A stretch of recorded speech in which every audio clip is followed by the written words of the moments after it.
Italy in the 70s had industrialised and was haunted by its fascist past too. But its great 70s films ask questions not about identity and history, but identity and sex. The boldest Italian depictor of sex in the 70s was that 60s radical, Pierpaolo Pasolini. Italy had become so commercialised, said Pasolini, that enjoying life and the body means precisely enjoying a life that historically no longer exists. In other words, you can't be who you are. And so he set his so-called trilogy of life films in the past. This is the ending of the last of the trilogy, The Arabian Nights. Nuruddin, a young man, has been looking everywhere for his beloved maidservant, Zumurrud. Pasolini filmed in Iranian mirrored rooms. Instead, Nuruddin finds himself in front of this king who wears a golden beard. Girati a pancia in giù.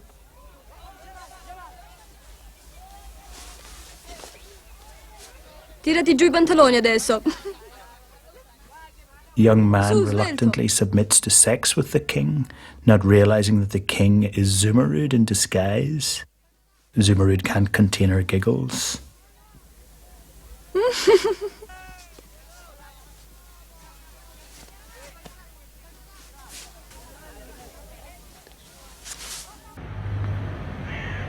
In contemporary Italy, said Pasolini, such fun was not possible. Consumerism had ruined everything. He was murdered by a male prostitute in 1975.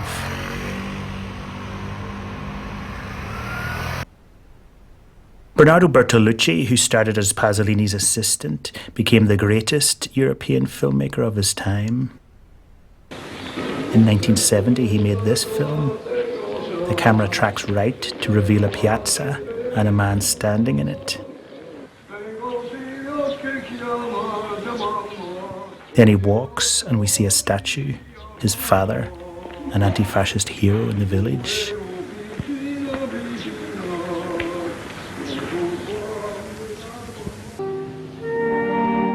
Then the camera's again moving right. This time the man's visiting an old girlfriend of his father. She's standing still too, and then she starts to walk also, as if she's been static for decades and is suddenly swept into movement by the camera's tracking. And as the film sweeps into the past, the man finds that his father wasn't a hero. He collaborated with the fascists. What sort of identity does that give the son? But what made The Spider Stratagem different from most 70s films about identity was its concern for visual beauty. As well as its gliding camera work, look at this shot. Blue dusk light in the sky and yellow-white petroleum light of the lamp in the same magic moment.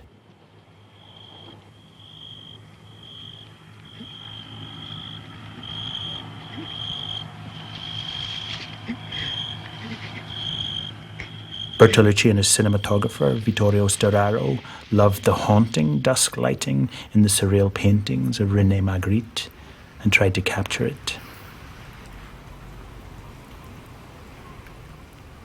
And then Bertolucci upped the beauty even further. In the same year, 1970, aged just 30, he released a second masterpiece, The Conformist. It was also about fascism and identity, and it too was determinately beautiful. Look at this bold composition with its plunging perspective.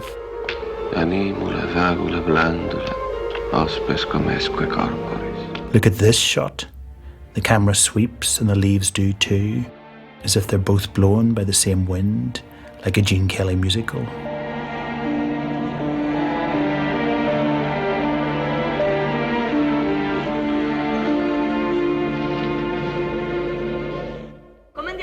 In the radical 60s, visual beauty had been seen as too Hollywood, too shallow. But here, Bertolucci was bringing beauty back to Italian cinema.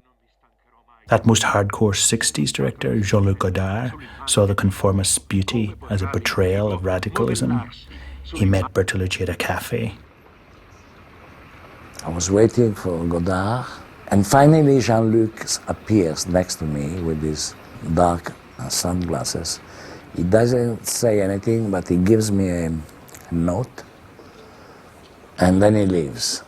And his comments on the conformist were, one has to fight against imperialism and capitalism. All that written on a portrait of Chairman Mao.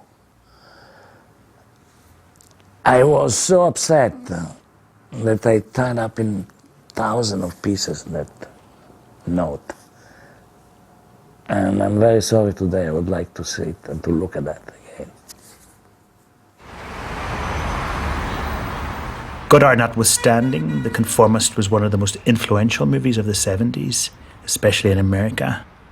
Francis Ford Coppola poached cinematographer Storaro for Apocalypse Now.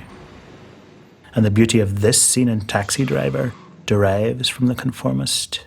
It would be easy to film this violent moment with a wobbly handheld camera.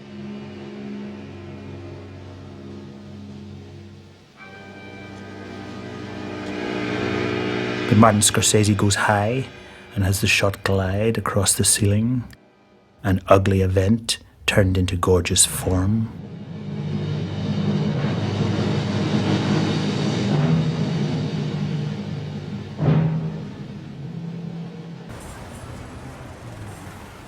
Innovative British movies in the 70s were about identity too.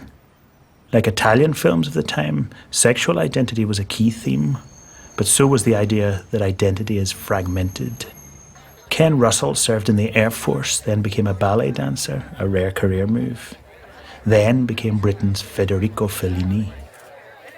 In this scene in Women in Love, he films a sex scene as a slow-motion, long-lens, outdoor dance. And puts the camera on its side, making the action vertical, defying gravity. This had hardly ever been done before, and its strangeness reminds us how horizontal cinema normally is.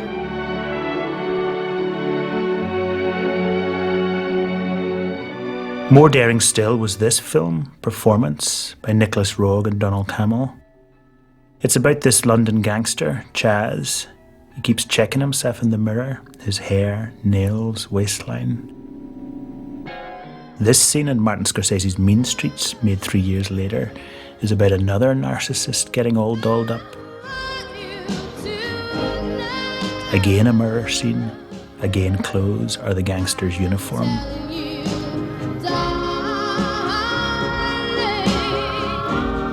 Movie gangsters have often been about display.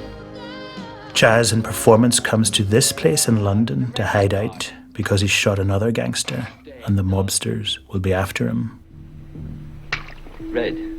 He holds up in the house of a fading pop star, Turner, played by Mick Jagger, as bohemian as Chaz is clean cut. Van Gogh, eh?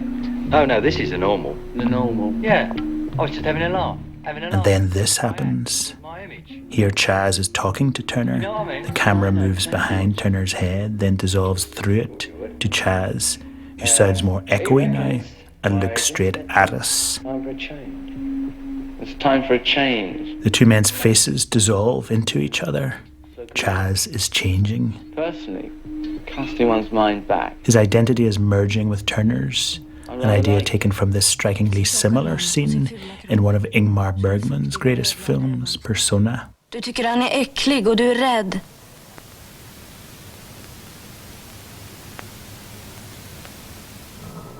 In the end, the mobsters come for Chaz. His last act before he's taken away is to shoot Turner, maybe because he's shown him too much of himself. His bullet travels through Turner's brain, and a picture of the Argentine writer about dreams and labyrinths, Borges, then crashes through a mirror, then back to London. The most imaginative shooting in the story of film. Then Chaz is led away by the gangsters, but things are not what they seem. A child toddles backwards. Hello, Chaz. And as Chaz heads off to his likely death, we glimpse him in close-up and he's Turner. Performance was not only the greatest 70s film about identity. If any movie in the whole story of film should be compulsory viewing for filmmakers, maybe this is it.